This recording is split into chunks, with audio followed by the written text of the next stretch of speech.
नमस्कार, किस्सा यूपी का देख रहे हैं और मैं हूं आपके साथ दिव्या सिंह। यूपी में लोकसभा चुनाव 2024 को लेकर बीजेपी की जबरदस्त लहर देखने को मिल रही है। गौर करने वाली बात यह है कि उत्तर प्रदेश में इस बार सीएम योगी ने सभी मुस्लिम किलों को ध्वस्त कर दिया है, जिससे एक एक कर सभी मुस्लिम कैंडिडेट की टेंशन बढ़ी हुई है। चाहे सपा की कैराना सीट से प्रत्याशी इकरा हसन हो, चाहे अमरोहा लोकसभा सीट से कांग्रेस के उम्मीदवार दानिश अली हो, गाजीपुर सीट से अफजाल अंसारी हो या किसी और लोकसभा सीट से कोई और मुस्लिम प्रत्याशी हो, इन सब में एक डर का माहौल देखने को मिल रहा है कि इस बार चुनाव जीतना बहुत मुश्किल है। ऐसे में सवाल यह है कि आखिर कैसे सीएम योगी ने सभी मुस्लिम किलों को ध्वस्त कर दिया है और इन सब की टेंशन बढ़ा दी है।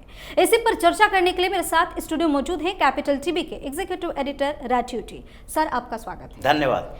एक बार में सभी मुस्लिम किलों को ध्वस्त कर दिया, आखिर कैसे सीएम योगी ने और सबकी टेंशन भी बढ़ा दी? देखिए, जिस तरीके से इन लोगों ने उत्तर प्रदेश ही नहीं पूरे हिंदुस्तान के अंदर अलग अलग जगहों पर डेमोग्राफी चेंज किया, वहां पर कुछ फर्जी वोटर बनाए और धीरे धीरे कब्जा किया एक एक लोकसभा सीटों पर। पश्चिम बंगाल हो, बिहार हो, यानी बिहार का सीमांचल का क्षेत्र हो, या उत्तर प्रदेश के 25 लोकसभा सीटें, जिसमें 15% से ज़्यादा मुस्लिम वोटर हैं, और उसमें से 10 लोकसभा सीटें हैं उसमें 30% से ज़्यादा मुस्लिम वोटर हैं, और कुछ तो ऐसे हैं जहां 40 से 42% है। ये सारे जगहों पर इन लोगों ने एक तय कर लिया था कि यहां से तो ऐसा इस्लामिक किला बना लिए हैं कि मुसलमान के अलावा किसी और को प्रत्याशी बनाने से कोई भी पार्टियां डरेगी। ऐसे ही कई और हर जगह पर, चाहे महाराष्ट्र में हो या फिर तेलंगाना में, आंध्र प्रदेश में हो, हैदराबाद जैसी जगह जहां पर ओवैसी ने ऐसी व्यवस्था करके रखी थी कि वहां पर 59% वोटर मुस्लिम है, और इसलिए ओवैसी को लगता है कि वहां से तो कोई हमें हरा ही नहीं सकता। लेकिन 59% वोटर में से लगभग 12-15% वोटर कट गए हैं। ये बोगस वोटर थे, और जिसको चुनाव आयोग ने उसका नाम ही हटा दिया कि अब ये बोगस वोटिंग नहीं चलेगी। उत्तर प्रदेश में भी जनसंख्या के लिहाज से, जैसे जनगणना जो होती है धार्मिक आधार पर भी जनगणना की जाती है, वो डिस्ट्रिक्ट वाइज उसका आंकड़ा आता है, लोकसभा क्षेत्र के अनुसार आंकड़ा नहीं आता है। हाँ, लोकसभा क्षेत्र के अनुसार वोटर लिस्ट से ये पता चलता है कि इतने % वोटर जो है वो मुस्लिम है या फिर इतने % हिंदू हो सकते हैं। ये वोटर लिस्ट के सुधार से पता चलता है, और उसके आधार पर ही ये तय किया जाता है, क्योंकि जिला और लोकसभा सीट ये दोनों में अंतर है। एक जिले में अलग अलग जो विधानसभा सीटें हो या फिर उसके ब्लॉक हो जो दूसरे लोकसभा सीटों के साथ एडजस्ट होता है, और हर डिलिमिटेशन जो कराया जाता है, जिससे आजकल कांग्रेस या दूसरी विपक्षी पार्टियों को परेशानी होने लगी है, क्योंकि अब जो डिलिमिटेशन परिसीमन कराया जाता है उसमें यह भी देखा जाने लगा है कि ये जो डेमोग्राफी चेंज किया गया है उसमें मुसलमान बहुल क्षेत्रों को किसी एक लोकसभा क्षेत्र के अंदर रखा गया।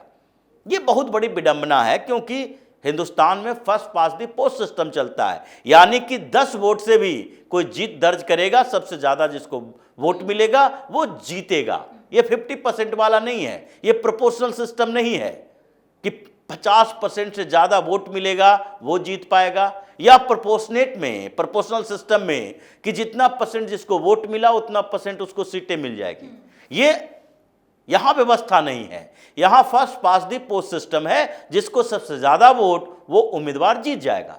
अब ऐसे में अगर 14-15% मुस्लिम वाला क्षेत्र है, तो उन क्षेत्रों में कभी भी ये परेशानी नहीं होती रही कि यहां तो मुसलमान ही जीत कर आएगा और कोई भी मुसलमान को ही प्रत्याशी बनाएगा। लेकिन जहां 30% से ज्यादा मुसलमान हैं, जहां 40% से ज्यादा मुसलमान हैं, वहां तो भारतीय जनता पार्टी को छोड़कर कोई दूसरी पार्टियां ये हिम्मत ही नहीं करती है कि मुस्लिम के अलावा किसी और को प्रत्याशी बना दे।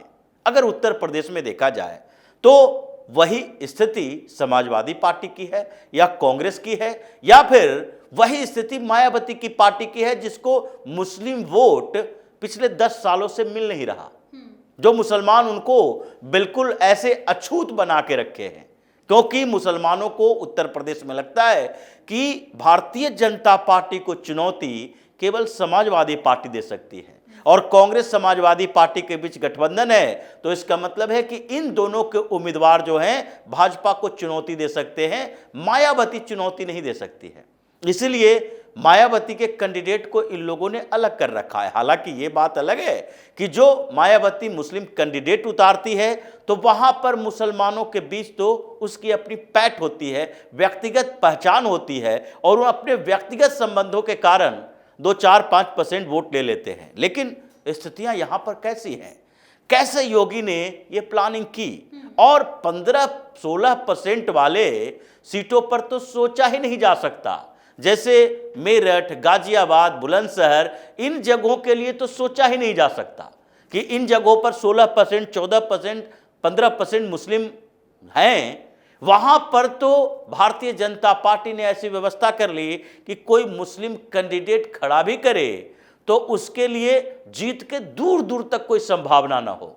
मतलब ये जो पार्शियल तरीके से छोटे छोटे किलाबंदी की थी, जिसको विधानसभा में ये लोग फायदा लेते हैं, उन जगहों से तो इन्हें भगा दिया। लेकिन जो बड़े किले हैं, जहां से कोई सोच ही नहीं सकता मुसलमान के अलावा कोई जीत सकता है, जहां से सोच ही नहीं सकता कि भारतीय जनता पार्टी कभी जीत सकती है, जैसे रामपुर की बात देखिए, रामपुर में 42% से ज्यादा मुसलमान, और इसलिए ये आजम खान का वो ऐसा किला माना जाता था जहां सेंधमारी नहीं की जा सकती। लोकसभा और विधानसभा दोनों सीटों पर क्या हुआ, आजम खान का प्रत्याशी हार गया, खुद हार गया, और उसके बाद लोकसभा उपचुनाव में भी भारतीय जनता पार्टी ने जीत दर्ज की।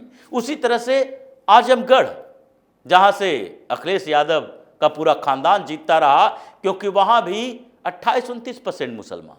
तो ऐसे जगहों पर भारतीय जनता पार्टी ने आजमगढ़ का किला भी भेज दिया। उपचुनाव में हार का सामना करना पड़ा समाजवादी पार्टी के धर्मेंद्र यादव को। तो ये एक एक जो इन लोगों ने किलाबंदी बना रखी थी, योगी ने इस पर भेदना शुरू कर दिया। जैसे अमरोहा की सीट की बात है, अभी दानिश अली पहले बीएसपी का सांसद, अब वो कांग्रेस में चला गया है, कांग्रेस ने उसे वहां उम्मीदवार बना दिया। भाई अमरोहा कोई ऐसी सीट नहीं है कि जहां पर तुम सिर्फ मुसलमान को ही खड़ा कर सकते हो, कोई दूसरे हिंदू कैंडिडेट भी दे सकते हो।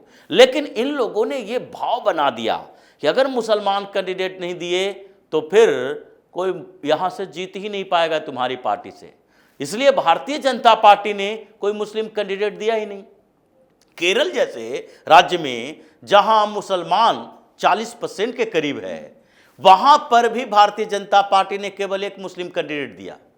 चाहे तेलंगाना हो, आंध्र प्रदेश हो, या फिर महाराष्ट्र हो, बिहार, उत्तर प्रदेश जैसे जगहों पर हो। बिहार में सहयोगी पार्टी को मिल जाता है, जदयू को मिल जाता है, जदयू अपना मुस्लिम कैंडिडेट सीमांचल के क्षेत्रों में खड़ा कर देता है। उत्तर प्रदेश में ये लोग बार बार आरोप लगाते हैं, भाजपा की सरकार बनती है उत्तर प्रदेश में, मुस्लिम गायब हो जाते हैं विधानसभा के अंदर से।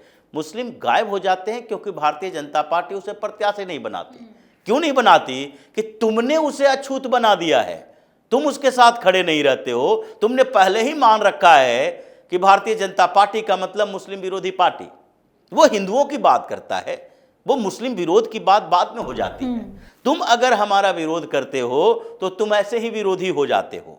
तुम उस पार्टी से क्यों नफरत करने लगे जो हिंदुओं की बात करता है, अपीजमेंट से दूर रखता है, ये तुष्टिकरण की बात नहीं करता है। इसीलिए ये जो 24 किले हैं, इस्लामिक किले, जो लोकसभा के लिए बना के रखा था इन मुस्लिम उम्मीदवारों ने, इन भाजपा विरोधी पार्टियों ने, उन सब को एक एक करके ध्वस्त किया। अमरोहा में सीधे योगी घुसते हैं और कहते हैं कि जो भारत माता की जय का नारा नहीं लगा सकता, जो सीधे तौर पर मना कर देता है, जो भारत माता का अपमान करता है, उस व्यक्ति को कौन वोट देना चाहता है? यानी कि जो दे रहा है वो भारत का गद्दार है। मतलब वो गद्दार होने की बात वोटर के लिए नहीं कर रहे, लेकिन उसको क्या संसद में जाना चाहिए? जिस व्यक्ति के अंदर इतनी भी राष्ट्र के प्रति भावना नहीं है कि भारत माता की जय बोल सके? क्या अपने माता को ये अम्मी नहीं कहते, उन्हें दुआ सलाम नहीं करते? ये कहने की बात है कि इस्लाम में कहीं भी प्रतीकों की पूजा नहीं होती, मूर्ति की पूजा नहीं होती, और इसके आधार पर हम किसी के सामने सर नहीं झुका सकते। ये सारे जो बादशाह इस्लामिक हुए, ये सजदा पैबोस करवाता था, सजदा पैबोस, यानी कि उसके सामने लेट के जाना पड़ता था। ये सजदा पैबोस की व्यवस्था ही इसलिए की गई थी कि उस बादशाह के सामने लेटो। उस समय तुम्हारे अंदर के ये इस्लामियत कहाँ जाती है, उस समय कहाँ जाती है? जबकि जो ये प्रतीकों की बात ये लोग करते हैं, प्रतीक तो बहुत सारे हैं। ये जो 786 लिखा रहता है वो प्रतीक नहीं है, या फिर जितने जगह पर कुरान की आयतें लिखी रहती है, कोई दुकान मकान घर जाएं वहां पर फोटो फ्रेम में लगाया रहता है, वो प्रतीक नहीं है। ये सब इन लोगों के उस कट्टरता को दिखाता है कि हम जो नहीं करना चाहते हैं उसको धर्म का सहारा ले लेंगे उसके लिए। इसलिए भारत माता की जय नहीं कहेंगे क्योंकि हम भारत माता के सामने या किसी के सामने झुक नहीं सकते। ये बातें जो है इन लोगों ने पहले कहना शुरू किया था, अब लोगों ने इन लोगों की चालाकी समझी है। इसलिए जितने उत्तर प्रदेश के ये जो किले बना के रखे थे, इस्लामिक किले, जहाँ से मुसलमान जीत कर आते थे, हर तीसरा चौथा लोकसभा क्षेत्र में, यानी कि 20-20%, 25-25% मुस्लिम विधायक सांसद हुआ करता था, वो सब साफ हो चुका है। परेशानी मौलाना गैंग की इसी बात को लेकर है कि अब तो हमारा जो राजनीति का केंद्र में कभी हम रहा करते थे, अब राजनीति से ही दूर होते जा रहे हैं, हमारी औकात खत्म हो चुकी है। जी, बहुत बहुत धन्यवाद सर तमाम जानकारी। धन्यवाद। तो इस बार सीएम योगी के सामने विपक्ष चारों खाने चित दिख रहा है। यूपी में सपा, बसपा और कांग्रेस सबकी हालत खराब नजर आ रही है। मुस्लिम कैंडिडेट की टेंशन बढ़ी हुई है क्योंकि यूपी में इनके लिए अपनी इज्जत बचा पाना भी अब मुश्किल हो गया है। किस्सा यूपी का में आज के लिए इतना ही। अगर आपने अभी तक हमारे चैनल को सब्सक्राइब नहीं किया है तो सब्सक्राइब कर लीजिए, हमारे वीडियो को लाइक कीजिए, शेयर कीजिए, हमारे वीडियो पर कमेंट करके जरूर बताएं कि आपको हमारी खबर कैसी लगी। धन्यवाद।